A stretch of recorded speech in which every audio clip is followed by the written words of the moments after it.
अरविंद केजरीवाल की मुसीबत लगातार बढ़ती जा रही है। केजरीवाल ने सोचा नहीं होगा कि उनके नेताओं की पोल खुल जाएगी और वो सलाखों के पीछे पहुंच जाएंगे। केजरीवाल ने अपने नेताओं को बचाने की खूब कोशिश की, लेकिन उनसे ऐसा नहीं हुआ और अब जांच एजेंसियों के सामने आम आदमी पार्टी के नेताओं की असलियत सामने आ गई है। वहीं बीजेपी के अलावा अब कांग्रेस भी केजरीवाल एंड कंपनी की मुसीबत बढ़ा रही है। दरअसल एक बड़ी आम सी कहावत है, जब दो दुश्मनों का दुश्मन एक हो तो आपस में वो दोस्त बन जाते हैं। ऐसा ही कुछ आजकल दिल्ली की राजनीति में भी हो रहा है। आखिर कैसे, चलिए आपको बताते हैं। दिल्ली में वर्तमान समय में 3 राजनीतिक दल हैं, बीजेपी, कांग्रेस और आम आदमी पार्टी।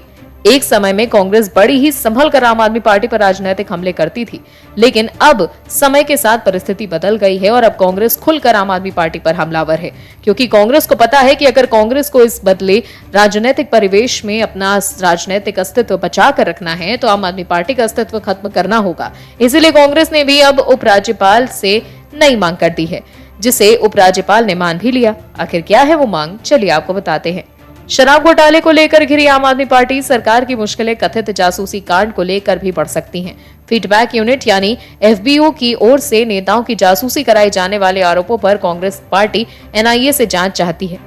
कांग्रेस नेता संदीप दीक्षित, पूर्व मंत्री मंगत राम और किरण वालिया ने एलजीवी के सक्सेना से यूएपीए के तहत एनआईए से जांच की मांग की है। एलजी ने इसे मुख्य सचिव को भेजते हुए जरूरी एक्शन लेने को कहा। दिल्ली स्थित एलजी कार्यालय की तरफ से मंगलवार को जानकारी दी गई है और कांग्रेस नेता संदीप दीक्षित और पूर्व मंत्री मंगत राम सिंघल, प्रोफेसर किरण वालिया के द्वारा जासूसी कांड की जांच यूएपीए के तहत एनआईए से करवाने की मांग की गई है। इस पर उपराज्यपाल सचिवालय ने मुख्य सचिव जीएनसीटीटी को कहा है कि फेसबुक यूनिट द्वारा जासूसी के आरोपों को लेकर जरूरी कार्रवाई करें। कांग्रेस ये बात अच्छे से जानती है कि इस समय से भाजपा से अधिक खतरा आम आदमी पार्टी से है। हम सब बचपन में स्कूल जाते थे तो अगर हम क्लास में प्रथम आने वाले छात्र नहीं होते थे तो हम उसे गाली देते थे और वो तो शिक्षक की चापलूसी करके टॉप करता था, लेकिन सच्चाई हमें पता थी और उसकी मेहनत का कोई मुकाबला नहीं है, इसीलिए वो टॉप करता है। लेकिन ये तो इंसानी फितरत है कि जब हम अच्छा नहीं कर सकते तो हम दूसरों का जो अच्छा कर रहे हैं उनको बुरा कहने लगते हैं। ऐसा ही कुछ कांग्रेस भी कर रही है। वर्तमान में कांग्रेस के पास नरेंद्र मोदी की राजनीतिक कार्ड तो है नहीं, इसीलिए उन्हें गाली देती है, खासतौर से देश के प्रधानमंत्री नरेंद्र मोदी को। देश की इस ओल्ड ग्रैंड पार्टी को पता है कि नरेंद्र मोदी के राजनीतिक कौशल और संगठन ज्ञान के आगे पूरी कांग्रेस आज के समय में बौनी है। इसीलिए आए दिन वो मोदी को गाली देते हैं कि कभी कब्र खोदने की बात करते हैं तो देश को बचाने के नाम पर मोदी को खत्म करने की बात कह देते हैं। आज भी कांग्रेस शासित प्रदेश राजस्थान में भी मोदी को खत्म करने वाली आवाज गूंजी। क्या है पूरी खबर, चलिए आपको बताते हैं। राजस्थान के कांग्रेस प्रभारी सुखजिंदर सिंह रंधावा ने सोमवार को मोदी सरकार पर जमकर प्रहार किया। उन्होंने इस दौरान उद्योगपति अंबानी अडानी को लेकर भी कई तीखी टिप्पणियां की और कहा कि कांग्रेस की सरकार बनी तो इन्हें जेल में डाल दिया जाएगा। उन्होंने कांग्रेस नेताओं को आपसी मतभेद भुलाकर मोदी को खत्म करने पर ध्यान देने के लिए कहा। उन्होंने मंच से कहा कि अपनी लड़ाई खत्म करो, मोदी को खत्म करने की बात करो। अगर मोदी खत्म हो गया तो हिंदुस्तान बच जाएगा, अगर मोदी रहा तो हिंदुस्तान खत्म हो जाएगा। अडानी और केंद्र की नीतियों के खिलाफ प्रदेश कांग्रेस के विरोध प्रदर्शन और राजभवन घेराव के दौरान रंधावा ने कार्यकर्ताओं को संबोधित किया। पंजाब के पूर्व उप मुख्यमंत्री रंधावा ने कहा कि ईस्ट इंडिया कंपनी भारत में व्यापार करने आई थी। ईस्ट इंडिया कंपनी ने पूरे हिंदुस्तान को कंगाल कर दिया था।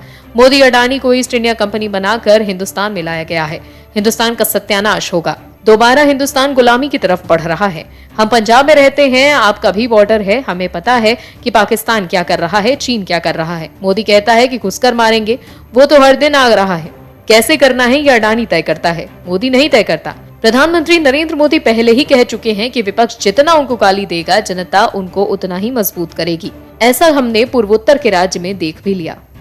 भारत में चुनावी रण सज चुका है। सभी राजनीतिक दल अपने अपने धुरंधरों को मैदान में उतार चुके हैं। जहां एक तरफ सभी विपक्षी दल केंद्र से मोदी सरकार को हटाने के लिए पुरजोर कोशिश कर रहे हैं, तो वहीं दूसरी तरफ बीजेपी विपक्षी दलों की पोल खोल रही है। फिर तो आम आदमी पार्टी हो या टीएमसी या फिर कांग्रेस, और जनता के सामने विपक्षी नेताओं की मंशा सामने लाने की कोशिश कर रही है।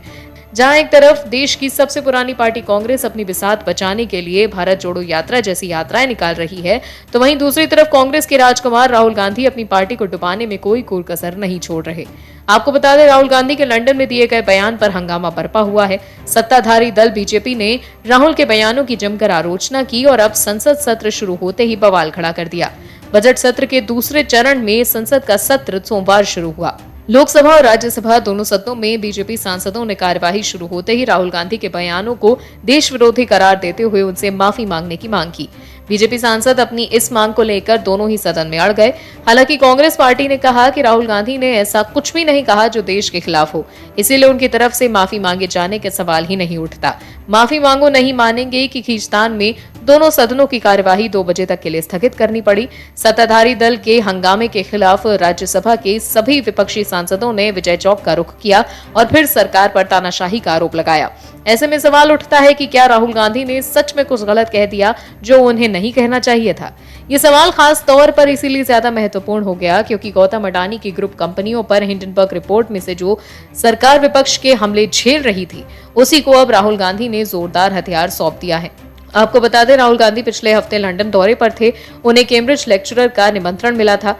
राहुल गांधी ने वहां कैम्ब्रिज लेक्चर से इतर एक मीडिया इंटरैक्शन में कहा कि भारत में लोकतंत्र की हत्या हो चुकी है, वहां लोकतंत्र कब का मर चुका है। राहुल यही नहीं रुके, उन्होंने यहां तक कह डाला कि अब जो अमेरिका और यूरोप खुद को लोकतंत्र का कथित रक्षक बताते हैं, उन्हें यह समझना होगा कि भारत का लोकतंत्र सिर्फ भारत के ही मायने नहीं रखता, उनके लिए भी महत्वपूर्ण है। बीजेपी इसी बयान को भारत विरोधी बता रही है। उनका कहना है कि राहुल गांधी ने अमेरिका यूरोप को भारत की राजनीति में दखल का न्योता दिया है, जैसा कि उन्हीं की पार्टी के वरिष्ठ नेता मणिशंकर अय्यर कह चुके हैं। अय्यर ने पाकिस्तान में कहा था कि भारत में सरकार बदलकर कांग्रेस को सत्ता दिलाने में उसे यानी पाकिस्तान को मदद करनी चाहिए। बीजेपी राहुल के लंदन दौरे को कांग्रेस के भारत विरोधी अभियान का पार्ट 2 बताया जा रहा है। प्रधानमंत्री नरेंद्र मोदी ने भी राहुल गांधी के लंदन वाले बयानों की तीखी प्रतिक्रिया व्यक्त की है। उन्होंने रविवार को कर्नाटक में कहा कि दुनिया भर में भारत की छवि खराब करने की कोशिश हुई है। उन्होंने राहुल गांधी का नाम लिए बिना कहा कि एक अंतर्राष्ट्रीय मंच से देश को नुकसान पहुंचाया गया है। उन्होंने कहा, दुनिया की कोई भी ताकत भारतीय लोकतंत्र की जड़ों को हिला नहीं सकती। निश्चित रूप से पीएम का ये बयान का इशारा राहुल गांधी के उस वक्तव्य की तरफ ही है जिसमें उन्होंने भारत में लोकतंत्र की मौत का दावा किया है। बहरहाल इस वर्ष राजस्थान, छत्तीसगढ़, कर्नाटक और तेलंगाना में विधानसभा चुनाव होने हैं। देखना होगा कि वहां से चुनावों पर राहुल गांधी के लंदन वाले बयानों का क्या असर होता है। लेकिन जिस तरह लोकसभा की कार्रवाई शुरू होते ही रक्षा मंत्री राजनाथ सिंह ने राहुल गांधी के खिलाफ मोर्चा संभाल लिया, उससे बीजेपी के तेवर का अंदाजा तो लग ही गया है। बिहार की राजनीति में बड़ा झोल है क्योंकि नेताओं की मानसिकता में पोल है। बिहार की महागठबंधन वाली सरकार में लगातार उथल पुथल जारी है। प्रदेश के मुखिया नीतीश कुमार की पार्टी जेडीयू को लगातार एक के एक बाद बड़े झटके लग रहे हैं। जहां एक प्रदेश की जनता ने उपेंद्र कुशवाहा की बगावत देखी, तो वहीं जनता महागठबंधन में आपसी तकरार को भी देख रही है। आपको बता दें, एक बार फिर सीएम नीतीश कुमार को एक बड़ा झटका लगा है। जेडीयू के वरिष्ठ नेता शंभुनाथ सिन्हा ने समर्थकों संघ पार्टी की प्राथमिक सदस्यता से सोमवार को इस्तीफा दे दिया। उन्होंने जेडीयू और इसके नेता पर मूल सिद्धांतों से भटकने का आरोप लगाया।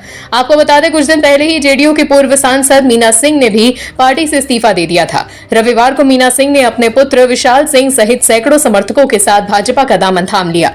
आपको बता दें, राजधानी पटना में आयोजित एक प्रेस कॉन्फ्रेंस के दौरान शंभुनाथ सिन्हा ने जेडीयू और उसके नेतृत्व पर अपने मूल सिद्धांतों से भटकने का आरोप लगाते हुए कहा कि जयप्रकाश, कर्पूरी एवं लोहिया के सिद्धांतों पर चलने का दावा करने वाली पार्टी आज सिर्फ सुविधा भोगी अवसरवादियों की एक जमात बनकर रह गई है। उन्होंने कहा कि हजारों कार्यकर्ताओं के बलिदान से जिस पार्टी का निर्माण किया गया था, उसी पार्टी में समर्पित कार्यकर्ताओं को अपमानित कर पार्टी विरोधी ताकतों को सम्मानित किया जा रहा है। तो वहीं 2024 के आम चुनाव के लिए बीजेपी ने कई मोर्चों पर तैयारी तेज कर दी है। अगले साल होने वाले लोकसभा चुनावों के लिए पार्टी ने मिशन 400 का लक्ष्य रखा है। इस लिहाज से पार्टी समाज के उन धड़ों को भी जोड़ने की कोशिश में जुटी है जो विपक्षी दलों के परंपरागत वोट बैंक है। इसी कड़ी में बीजेपी ने अपनी नजरें पसमानदा मुसलमानों पर गड़ाई हुई हैं। बीजेपी ने ऐसे 60 लोकसभा निर्वाचन क्षेत्रों की पहचान की है जहां 30% से ज्यादा मुस्लिम आबादी है। इन सीटों पर बीजेपी ने पसमानदा मुसलमानों यानी दलित पिछड़े मुसलमानों को अपने पाले में करने के लिए स्कूटर यात्रा से लेकर स्नेह सम्मेलन और व्यक्तिगत मुलाकात की बैठकें आयोजित करने की योजना बनाई है। आपको बता दें कि बिहार के मुख्यमंत्री नीतीश कुमार पसमानदा मुसलमानों के साथ लेकर लंबे समय तक चुनाव जीतते रहे हैं। बिहार विधानसभा के 2005-2010 के चुनावों में पसमानदा समाज ने उन्हें बड़ी जीत दिलाने में मदद भी की थी। और भी वीडियोस देखने के लिए चैनल को सब्सक्राइब करें और बेल आइकन को दबाएं।